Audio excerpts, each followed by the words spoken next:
હવે એક્ઝામ્પલ 1.3 ઉષ્મા અથવા ઉર્જાનો એકમ કેલરી છે તે લગભગ 4.2 જૂલ બરાબર છે, જ્યાં 1 જૂલ બરાબર 1 kilogram metre square second minus 2. ધારો કે એકમોની નવી પ્રણાલીનો ઉપયોગ કરીએ કે જેમાં દળનો એકમ આલ્ફા કિલોગ્રામ, લંબાઈનો એકમ બીટા મીટર અને સમયનો એકમ ગામા સેકન્ડ હોય, તો દર્શાવો કે નવા એકમોના સંદર્ભે કેલરીનું માન alpha raise two -1, beta raise two -2 અને ગામા રેસ ટુ 2 છે. હવે જુઓ કે ઉર્જાનો એકમ આપણને આપ્યો છે જૂલ, એટલે કે કિલોગ્રામ મીટર સ્ક્વેર સેકન્ડ -2. તેનું પારિમાણિક સૂત્ર થશે m1L2 T⁻². હવે આપેલી એકમ પદ્ધતિની અંદર મૂલ્ય જે છે એ 4.2 જૂલ અથવા તો 1 કેલરી છે. એમાં આપેલ એકમ પદ્ધતિની અંદર દળ આપણે કિલોગ્રામમાં લઈએ છીએ, લંબાઈ મીટરમાં અને સમય સેકન્ડમાં. એટલે આપણે લખ્યું કે m1 1 kilogram, L1 1 metre, T1 1 second.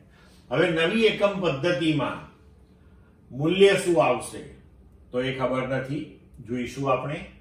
પણ નવી એકમ પદ્ધતિમાં તમને કહ્યું છે કે દળનો એકમ આલ્ફા કિલોગ્રામ એટલે કે m2 આલ્ફા કિલોગ્રામ લીધો આપણે, લંબાઈનો બીટા મીટર એટલે L2 બીટા મીટર, સમયનો ગામા સેકન્ડ એટલે T2 ગામા સેકન્ડ.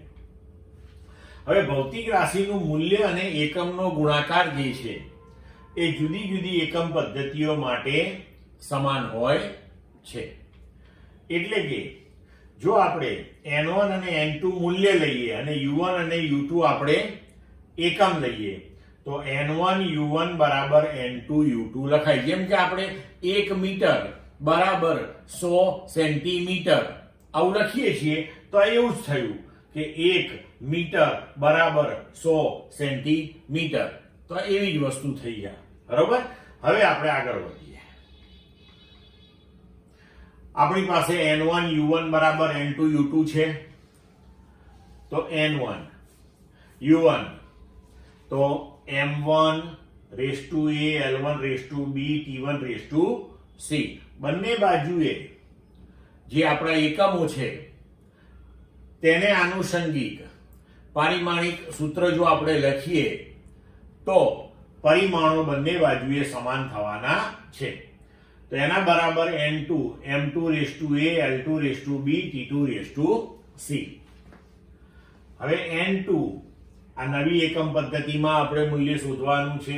એના બરાબર n1 m1 ભાગ્યા હવે L1 upon L2 race to b, T1 upon T2 race to c.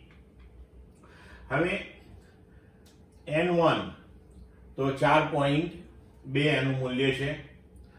m1 આપણે 1 કિલોગ્રામ લેવાનું છે. m2 નવી એકમ પદ્ધતિમાં દળ આલ્ફા કિલોગ્રામ લેવાનું છે. આપેલ પદ્ધતિમાં L1 એટલે કે આપણી MKS પદ્ધતિ 1 મીટર અને નવી પદ્ધતિમાં આપણે લંબાઈનો એકમ બીટા મીટર લેવાનો છે. સમય તો કે 1 સેકન્ડ, નવી પદ્ધતિમાં સમય ગામા સેકન્ડ લેવાનો છે, આપણને કહેલું છે રકમમાં. અને ઘાતાંકો આપણે એના એ જ રાખ્યા. હવે n2 બરાબર 4.2. અહીંયા kilogram kilogram, metre metre, second second cancel થઈ જશે. તો 1 upon alpha raise to a, 1 upon beta raise to b, 1 upon gamma raise to c થશે. એટલે આપણે લખી શકીએ કે 4.2 હવે 1 upon આલ્ફા.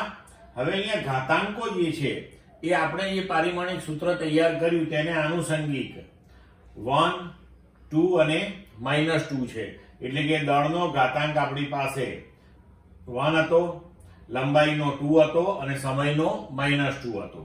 તો 1 upon alpha raise two 1, 1 upon beta raise two 2, 1 upon gamma raise two -2. તો હવે આપણે આને લખી શકીએ કે 4.2 અહીંયા આલ્ફા રેસ ટુ 1 એને ઉપર લઈ જઈએ તો આલ્ફા રેસ ટુ -1, અહીંયા બીટા રેસ ટુ 2 એને ઉપર લખીએ તો બીટા રેસ ટુ -2, અહીંયા ગામા રેસ ટુ -2, તો એને આપણે ઉપર લખીએ તો ગામા રેસ ટુ 2.